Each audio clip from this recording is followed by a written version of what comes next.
What's going on, guys? Welcome to the WCW Nitro Podcast. We are back. We was on a little hiatus, but we are still here. We still love WCW. We're going to still show some love. If you don't remember who I am, which I know y'all do, I am the notorious one. I am Dom, and I'm here with my brother all the way down in Delaware. I'm here with BDC. And today we're going to talk about the January 8th, 1996 episode of WCW Monday Nitro that took place in Charleston, South Kakalaki. That's South Kakalaki, right? South Kakalaki, indeed. I didn't want to make sure it was in the north. But all of right. Course, it's always the Kakalakis. The Kakalaki. All right. Well, we got Eric Bischoff, Bobby the Brain Heenan, and Steve McMichael on commentary. And on our main event, we have Hulk Hogan and the Macho Man, oh yeah, Randy Savage, taking on Arn Anderson and Ric Flair. Yes, sir. At this time, we see Mongo's dog, Pepe. He got the little bomber jacket. They're going to be dropping bombs on this show tonight. All right. Well, our opening match, we have Chris Benoit, who's down with the Four Horsemen, with Brian Pillman in his corner, and he's taking on the Wonder Kid, Alex Wright. Oh my gosh. So when this starts taking place, Alex Wright, he tried to take his jacket off, and then Chris Benoit, he just steamrolled him with a clothesline, then just whooped his ass, snap suplexed him. And then I was thinking, watching this match, BDC, for Alex Wright to being a top star, a top international star, he ain't get no damn offense against Chris Benoit. Nope. Not at all. Not at all. Benoit threw him out the ring, and Pillman choked the shit out of him with his shirt. Oh my Lord! It was not a fun night for Das Wunderkind. He got his ass handed to him. The only times that he got into something, he was able to get a Boston Crab on. He was able to turn it into a crossface, and then it was over, and Benoit was whooping his ass again. Yeah. Yeah, it was not pretty. Yeah, he got some offenses, but Pillman, he just started distracting Alex Wright. He got to the point where Pillman tripped his feet. And then Wright, he took out Benoit, took a little advantage, but Chris Benoit, he got the win with the dragon suplex. Yeah. Man. That full Nelson into the suplex, that full Nelson dragon suplex is something crazy. Filthy. Just watching this match, it just seems like you going against Chris Benoit, you had to bring it, because Benoit, he thrives on stiffness, pause, but he thrives on that. He won a grueling physical match, and then after the match, Brian Pillman, he spit in the face of Alex Wright. Yeah, and if that was me, if this dude would spit in my face, legit. There would have been a legit. I would have forgot I was wrestling. I would have forgot I was in a match. I would have went over there and completely whooped his ass. That's for sure. That is for sure. I mean, I will say this. When Chris Benoit first comes to WCW, he was already on 10 when he just started, and then he hit the Horsemen, and they just ramped it up to 100. That dude, there was something different coming out of him when he joined the Horsemen. It was we didn't see him for a while. We didn't know if it was real. When he finally came in and he was representing them, yeah, he was a whole different animal. He was a monster. He was definitely different.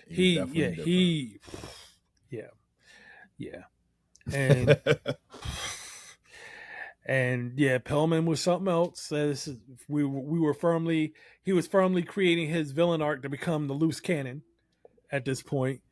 And but I like Brian Pillman, but he would have got his ass whooped if he had spit in my face. I'm sorry. I'm not spitting in my face. Nah, you couldn't pay me enough. You couldn't pay me enough to spit in my face. You couldn't pay me enough. Somebody's getting their ass whooped. These hands are getting thrown. Do you remember dead the episode? Serious. You used to watch The Office, right? Yes. Do you remember the episode when Dwight challenged Michael? Michael said, "Oh, I could take you. He's I'm a black belt." Next to them, the two fighting in the parking lot, or not in the parking lot, inside the gym. And then Michael gets on top of Dwight, getting ready to hawk a loogie in his face. Don't you do it, Michael? Don't you do it? Don't you do it? Don't you do it? Nope. I need you to understand the ass whooping you would receive in that situation is not one I could tell my kids about, my future kids about. You know why? Because I won't even remember it. I will just see red. Next thing you know, people be pulling me off like, do you know you just did? You Beetle Bailey this asshole. And I'll be looking at him like, what happened? Because I won't know, because I just whooped his ass because I went red because he spit in my face. We not doing that. Ain't nobody spitting in my face. That's so disrespectful. Like I have been smacked in my face before and almost swung in an immediate reaction.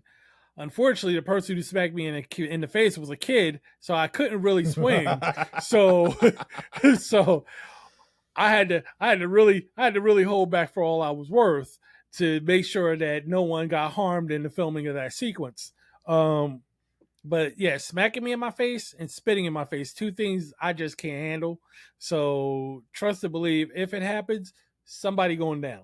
I feel somebody going down. It's just something going down. It's just something about the face. Like don't grab me by my face. Don't spit in my face. And you know what? Like, you know, them ghetto chicks. Boo boo. Don't do that. Don't point the forehead. No. Yeah, listen, don't do that. My you know, I have not had to resort to violence often. I could probably count on one hand the number of times I've resorted to violence in my life. And I have never been aggressive like that towards women.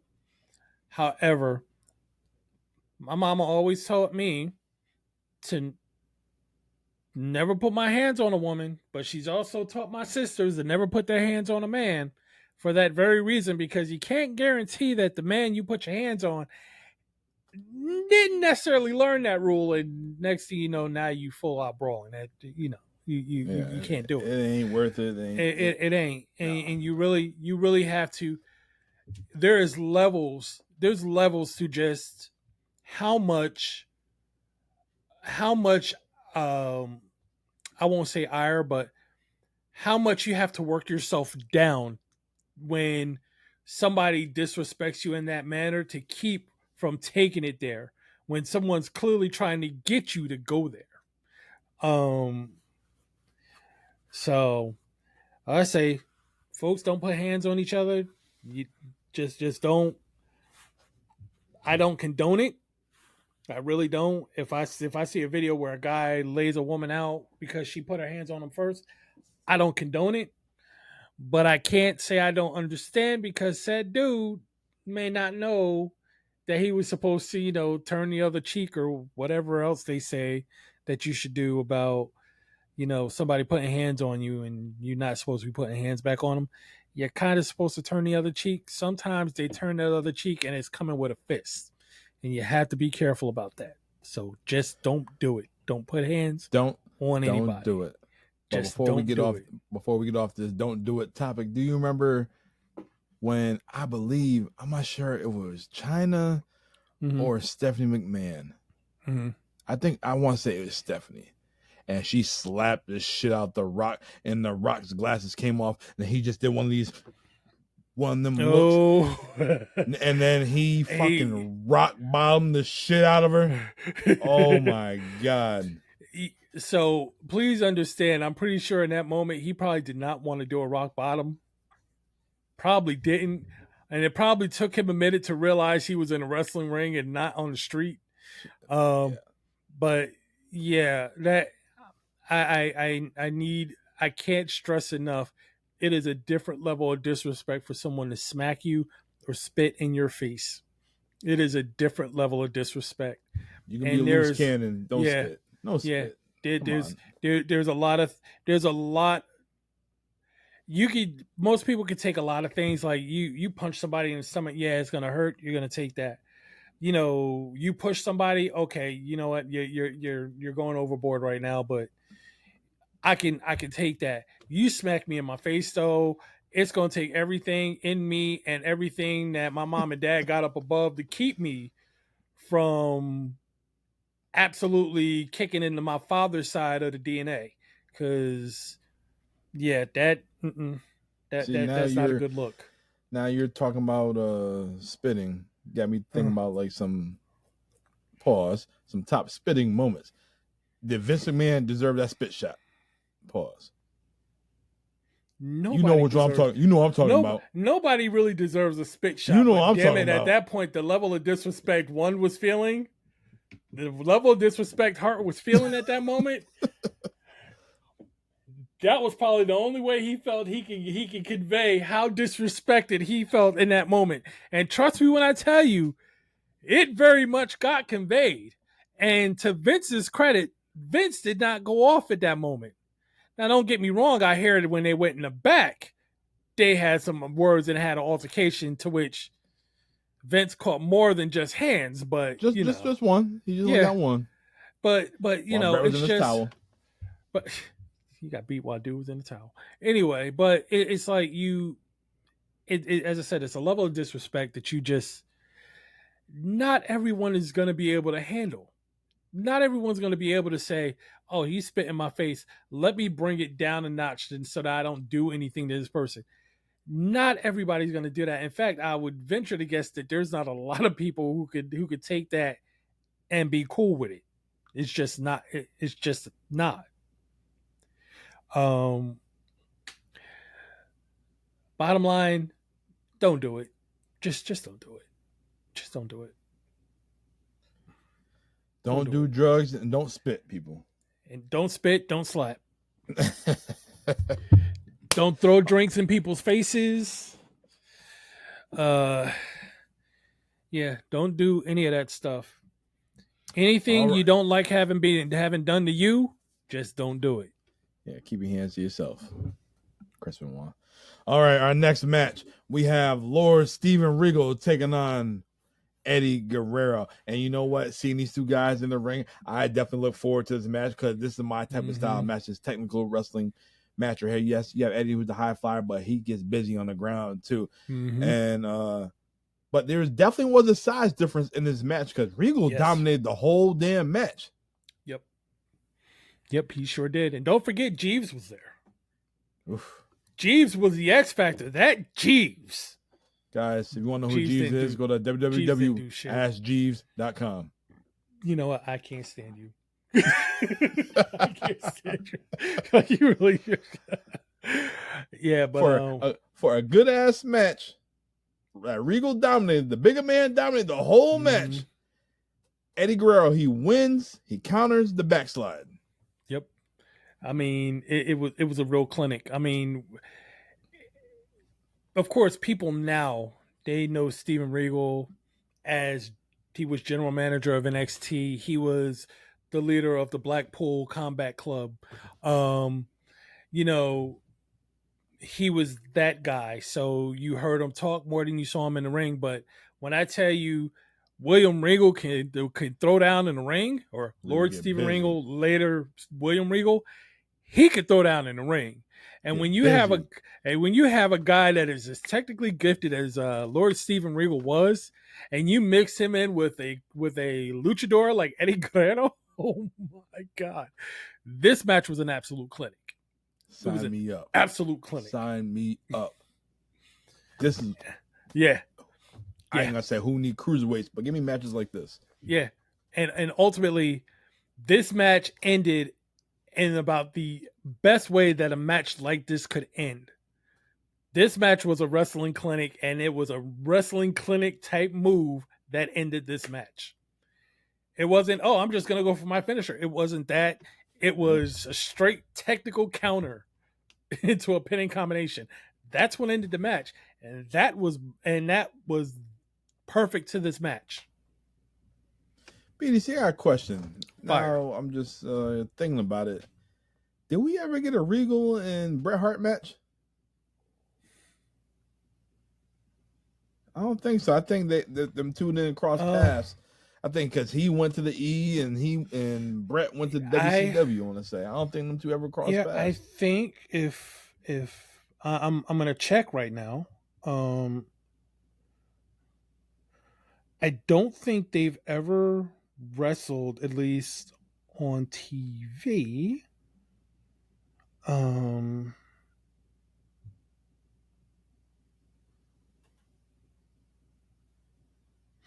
So apparently, YouTube is saying that in 1998, they wrestled. Really? Mm-hmm. Where was that? What was that on? Obviously WCW, but what show? That's I'm trying to see because it's really like most of the stuff is talking about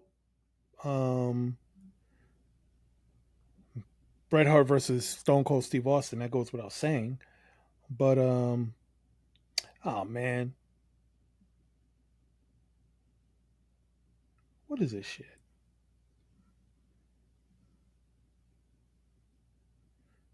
I do see something that said 1998. I don't know. TEW. Yeah, I'm not sure. Like it popped up on YouTube that it was that they wrestled.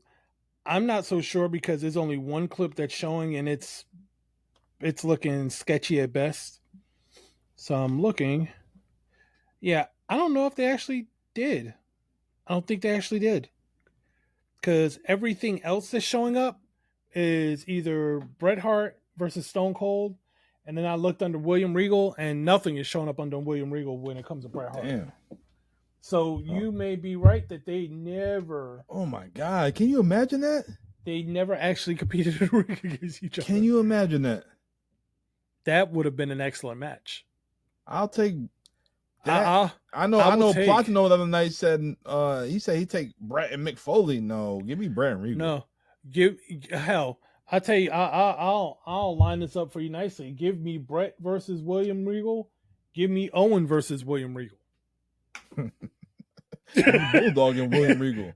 Give me Bull. You hear me? Yeah, give me Bulldog and William Regal. Yeah. Not Anvil. Yeah, definitely not Anvil. No Anvil in sight. But you give me any of those three, and hell, I'll tell you what, I'll give you. We can do it like this. Since it could be a tag match at any time, you can give me Bret and Owen. You can give me Bret and Owen versus William Regal and Dave Taylor because Dave Taylor was underrated too. So you can give me the four of them in a tag match. As long as William Regal's doing most of the work, it's gonna be a banger. It's gonna be a straight banger. Man, I can't believe that. I'm texting Strap right now. I was trying to see if he want to call in on our live show. Yeah, because that would be nice, especially if he has some information. But he's working at the moment. Because there is nothing. There is nothing about a William. I feel like that should be like some. I feel like that should be like some WCW Thunder type shit, you know? Yeah, that they probably got like 4 minutes. Like it's. Oh my goodness. You know what did pop up though? You know what did pop up? What's that? William Regal and Vladimir Kozlov versus the Hart Dynasty. Oh, Lord. I don't count. It was not the same. Yeah, that's Strap Facts texting back. I said, question, was there ever a Bret Hart and a Regal match ever? He said, not that he can recall. That is from Strap Facts. All right. Yep. And then he just texted me, Regal was fired in January 98 and Bret was hired in December of 1997.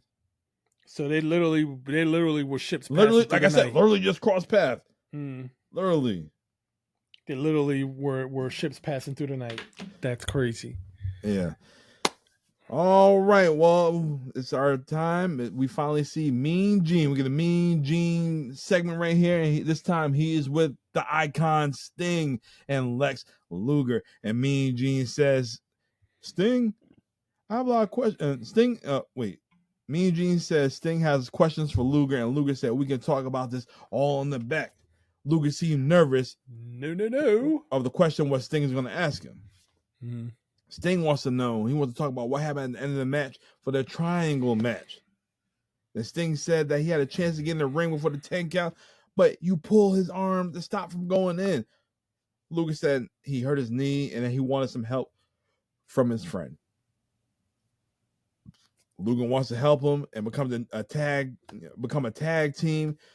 So them two are officially a tag team where they will fight the Blue Bloods at the upcoming pay-per-view.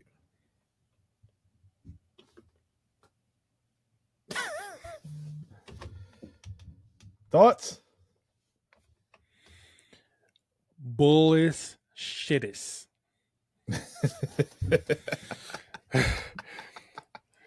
Oh, come on, man. Lord. Lex Luger hurt his knee and he wanted help from his friend. Let me explain to you how if I'm in a wrestling match and my friend is down on the floor hurt and his knee is hurt and I'm going for a championship, that's what you have medical for.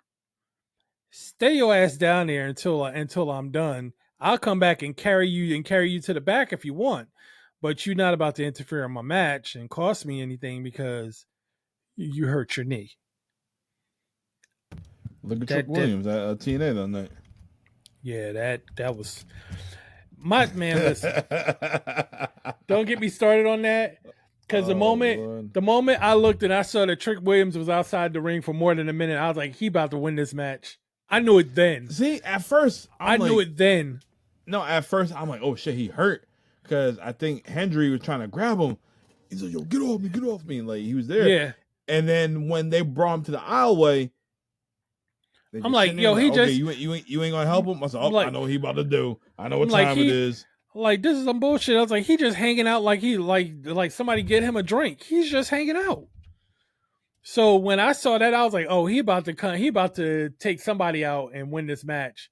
He about to take somebody out and win this match. I don't know how he gonna do it. And sure enough, Santana hits Hendry with his finisher, and here comes Trick throwing him out the ring and taking the pin. I'm like, oh Lord. Like, this is such okie doke bullshit. TNA crossed the line.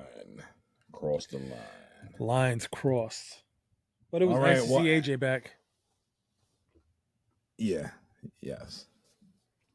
All right. Well, after this, we see Diamond Dallas Page taking on Sting. Sting walked to the back with Lex Luger, and he came right back out. Now, DDP, he takes his cigar and he shoves it in Sting's face, and then DDP starts to hammering Sting, and that out of nowhere, Sting, he finally gets some offense. Sting leapfrogs over Diamond Dallas Page. While he went for the leapfrog, you know, when you go for leapfrog, the dude usually ducks. Well, DDP, he ducked and he headbutted him right in that lower region. Yes, he got him in the gonads. Bing! Whee! What did John do the other day? Whatever he did. Yeah. Yeah. Well, yeah. That's what happened to Sting. That will take a man out. He got low blowed inadvertently. Sting got and that's stung. what happened. Sting got stung. Sting got stung, but he still won the match. He won the match with a Scorpion Deathlock. Yep. What are your thoughts on this, man? Like, DDP should never throw his feet at anybody. It never goes well when he does. Yeah. He threw his foot at Sting and ended up in a Scorpion Deathlock. Not good. But yeah, this is DDP starting to come into his own. No longer was he the I won't say he was the fat the overweight fat guy, because he wasn't really fat, he was just bigger. He was a little paunch, as they would say, but he was starting to work himself into shape, starting to work on his craft better. He was starting to get a little more technical and move away from his gimmick a little bit, and of course, embracing his inner heel. So, you know, this is kind of these were the times when it was really starting for him. I mean, don't get me wrong, the dude fought for the television title in dark matches for like 3 months. So, I mean, he got plenty of experience. He got plenty of time in the ring. I hope you got the dark matches in the getting ready, because we're approaching the finale of the show. So yep, they're here. All right. It's been a long time. So yeah, we are back. The Nitro Podcast is back in full effect. Yes, sir. Oh, yes, sir. Man. it does matter that we're back. It does matter that we're back. We love wrestling. This is what we do. Yep. All right. Main event time. The main event, we have the Nature Boy, Ric Flair, and Arn Anderson taking on Hulk Hogan and the Macho Man, Randy Savage. Oh, yeah. And Macho Man, he got the red and yellow on like Hulk Hogan. That's his man right there. It was Mega Powers. It was Mega Powers, the WCW version. Yes. Yeah. So the match starts with Hulk Hogan and Ric Flair, and they get into a technical chain wrestling. And then Flair hits Hogan with the finger poke. Doink! But that had no effect on Hogan because Hogan hits him with the big boots. Yeah. Oh my gosh. And during the match, Savage and Hogan, they both apply a figure 4. Yep. Arn Nice Anderson moment. hits a spine buster on Hogan, but Hogan hulks up. And you know what? What happened when Hogan hulks up? He gets the win. Yep, Hulk it's Hogan pretty and the much Macho over. Man, Randy Savage, they got the win. Sure did. What are your thoughts on the main events? I mean, look, it's typical Hogan. I mean, it's typical Hogan. Hogan's match follows a particular pattern. You may get some back and forth in the beginning. Then it turns into Hogan's getting taken over a little bit. Then he hulks up, and then the match is over in like 2 minutes. So, I mean, this is classic Hogan, with the caveat of having 3 of the better athletes in WCW at that time in the ring with him, in Macho Man, Double A, and the Nature Boy Ric Flair. And despite all of that, it still turned into he hulked up and the match was over within 2 minutes. Check out our episode of the It Doesn't Matter podcast, In Your House 16 Canadian Stampede, because we talk about Bret Hart. We get a little lengthy about the whole Bret Hart thing, and we say, I said that Bret Hart does not have the same matches whatsoever. You never know if he's going to win or he's going to lose, and it was so believable. It was good. Hulk Hogan, he has his signature spots. You already know what's going to happen. I mean, and pretty much he remained that way up until his Hollywood run. Once he hit his Hollywood run, he became a lot more unpredictable as far as whether he was winning matches or not, because he didn't necessarily win his matches via leg drop. And hulking up wasn't really a thing of his when he was Hollywood. He did the ear thing, but he wasn't really doing the hulking up thing anymore. Yeah. He was just wrestling. And then once he started to make that turn back towards Hulkamania, then the hulking up came back. And then when he was back in WWE and he was still a member of the NWO, he faced The Rock. But what happened? He hulked up. And when he was in TNA and he was part of Immortal and he was part of all these villain arcs, Sting said, "Where's the real Hulk Hogan?" And then they fought, and then they jumped Sting after the match, and Sting is crying for Hulk Hogan. And then what happens? Hulk Hogan hulks up, and now he's back again. So yeah, it's typical Hogan. Once he hulks up, the match is over in about 2 minutes. So this is nothing really new. But you know what? At this time in 1996, we loved it. Yeah, absolutely. We ate it up. Yeah, he's coming back. He's gonna do it. And then he tried to hit that leg drop from like 3 miles up in the air on the Ultimate Warrior and missed, and it was pretty much over from there. Yep. All right. Well, after this match ended, we have the Horsemen come out, Chris Benoit and Brian Pillman. And the Dungeon of Doom cuts them off out of nowhere, and they just start brawling. So we get the Dungeon of Doom and the 4 Horsemen going at it. And then the Giant comes out, then he takes out both Hulk Hogan and the Macho Man Randy Savage. And then we see the Zodiac, he's a Hogan guy, Brother Brudai, Brutus Bar Beefcake, whatever you want to call him. It doesn't matter.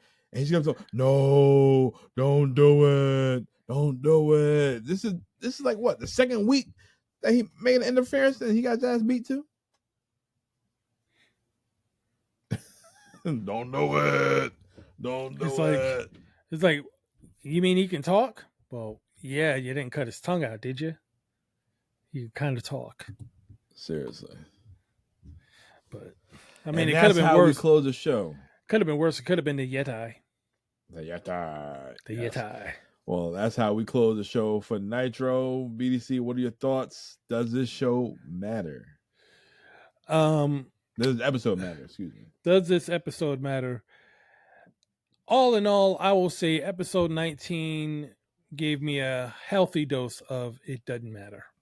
Oh, all right. Healthy dose. It was an interesting show to watch, but it definitely doesn't matter. But BDC, you're part of the show right now. What was on the dark card or the dark match? So, dark card had 2 matches. Big Bubba Rogers. Lacey, what up? Yep. What up, Lacey? Lacey, big friend of the show. Big friend of the show. Love her dad. And Big Bubba Rogers defeated the Renegade. You know. Good. What was his name? What's his name? Larry? What's his name? It doesn't matter. Yeah. Basically, he lost.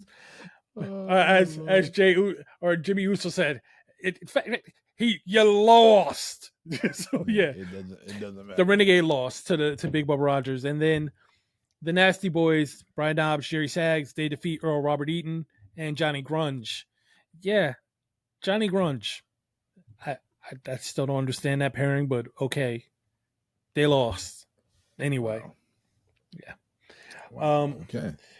And so on that note, we will ask you what your moment of the night was. I get the feeling I kind of already know, but your moment of the night is. I enjoyed that Regal and Eddie Guerrero match. Yep, that's sure. That's pretty much what it was for me. With the low point of the match being that damn Lex Luger Sting interview, because goddamn, my God. Oh man. And I'm going to voice this down. I'm sure I'm going to voice this in the future, but if someone can tell me why they consistently have guys come out for interviews only to walk to the back and come right back out for when their match is starting next, theme song and all that. And I promise you, if you really look at them when they do that, they all come out looking confused, like, why are we doing this? But they do it time and time again, and I don't understand why. At least AEW doesn't do that. Thank you, Tony Khan. Yeah. I mean, and the thing of it is WWE just don't even do in-ring interviews like that anymore, so they don't even have to worry about that. Most of their interview work is done in the back. So, yeah, I mean, for the time, there was a lot more interviewing on the ramp or in the ring, but I just, for the life of me, don't understand why you make them walk all the way back behind the entranceway to walk right back out when their music plays less than 2 minutes later. And trust me, I mention it to you now. I'm pretty sure you can go back through the first 18 episodes and you'll see it a bunch of times. And I promise you, you're going to see it even more from here on out. And you know what? And a lot of that is featuring Sting. Yeah. Yeah. like, damn, yeah. What do y'all have against Sting that y'all keep doing that to the man? Like, I get it. He's the face of the company and you want people to cheer for him, but you have people cheering for him. He's out in the ring, and now all of a sudden you're sending him in the back so you can hear his music so he can get cheered for again. Yeah, right. You could have literally played his music while he was standing in the ring. All right. I don't know. Well, on the other channel, Monday Night Raw, January 8th, 1996. Mm-hmm. Our opening match, we have Double J, Jeff Jarrett, taking on Hakushi. Mm-hmm. Our next match. I liked Hakushi. It was dope. I'm sure that getting him ready for a match was a lot of work. All that fake all that writing on him. But yeah, he would. I loved watching him work in the ring. Yes. All right. Well, our next match, we have Ahmed Johnson taking on Jeff Bretler. Who? Yeah, you know it's a squash match. Yeah. Good bet. And our main event, we have Goldust taking on Aldo Montoya. The Portuguese Man of War, a.k.a. Just Incredible. Former guest of the It Doesn't Matter Yes, podcast. sir. Just JC. Incredible. What's good? I'm tagging you in that. Yep. So before I ask you which show meant more to you, I'm just going to tell you that this same show featured Ted DiBiase on the Brother Love show, and he introduces the ringmaster, Steve Austin, and he presents him the $1 million championship. Yep. So you said Brother Love. And you know the first thing that popped in my head, because we all know who Brother Love is, right? We're not slow. We know that's Pritchard. We know that. Do. But yeah. Only thing I remember is that dude wore a white suit, a white tie, a red shirt, and his face matched his shirt. Why? Mm-hmm. Why? Okay, he loved us. I mean, Lord, I've never seen somebody whose face was so red that his hair actually looked weird on his head. Perfect. And he was blonde head. He had blonde hair, and it just looked crazy against an entirely red face. That's WCW. I love you. Yeah. All right. So, what you got? Raw or Nitro? What you got? Wait, was Silk Stockings on at that time? I think I got Silk Stockings. 1995, 96. I think I got Silk Stockings at that point. Yeah, I think it's I think at this point for this particular night, I'm probably watching Nitro. The only reason being is because the first two matches have me intrigued enough, and there's no part of that Raw show that's going to make me turn it over to Raw. I'm not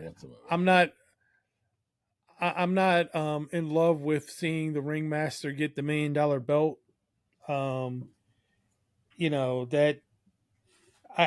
That version of Steve Austin just did not resonate with a lot of people, which is why he was just like, I can't keep doing this shit. So, but yeah, so I don't. There would have been no reason for me to turn it from Nitro, despite the fact that I wasn't a big fan of that particular Nitro episode. At least it had the star power, even if it didn't work out all that well. Yes. And for me, I definitely went the Nitro route because Hogan, Savage, Flair, Arn Anderson signed me up. I am down to watch that. Hell, William Regal and Eddie Guerrero signed me up. Nobody cared about no Aldo Montoya. Nobody cared about no Bret Butler, whatever his name is. Yeah. We care about Just Incredible. We do not care about the Portuguese Man of War. Yes. All right. Well, that concludes our Nitro podcast. But next week, January 15th, 1996, in our opening match, we have Lex Luger taking on the Macho Man, Randy Savage. Here we go again. Yeah. Dig it. Yeah. And if you think hard enough, you'll know. Match. You think hard enough, you know how that match went. Yeah. Well, we have a tag team match. Public Enemy, Rocco Rock and Johnny Grunge taking on American Males. Marcus Alexander Bagwell, Get Well Soon, and Scotty Ray, former guest of the It Doesn't Matter podcast as well. Yep. Boom. After this, we have a World Heavyweight Championship match. We have Ric Flair defending his title against Sting. Here we go. Again. And if you think long and hard, you know how this match went too. And your main event, I don't know why it's the main event. You know what should have been the main event? Should have been Ric Flair and Sting. Mm-hmm. But this is your main event right here. We have Hulk Hogan taking on Meng with the Taskmaster. And we'll just pray he's not wearing that goofy ass mask. No, And that is it. Look, no offense to anybody who knows Ming and tells Ming that. I outwardly respect him, and I do not want to meet him in a dark alley, but that mask was stupid. Even you got to admit that, dude. Yeah, I didn't like it. That mask was... I think we've already made the comparison as to what that mask looks like. Yeah, there's two kids in an anime who decided to try to dress up like an adult, and they had that mask. Yeah. And they have this. Yeah. Yep. All right, so that is it for week 19. Next week, week 20. Me and BDC will be back. Hell, we might even have Platino with us. We gonna see. So until then, I'm Notorious One. I am Dom. I'm here, my man BDC, and we will see you guys next week. Boom.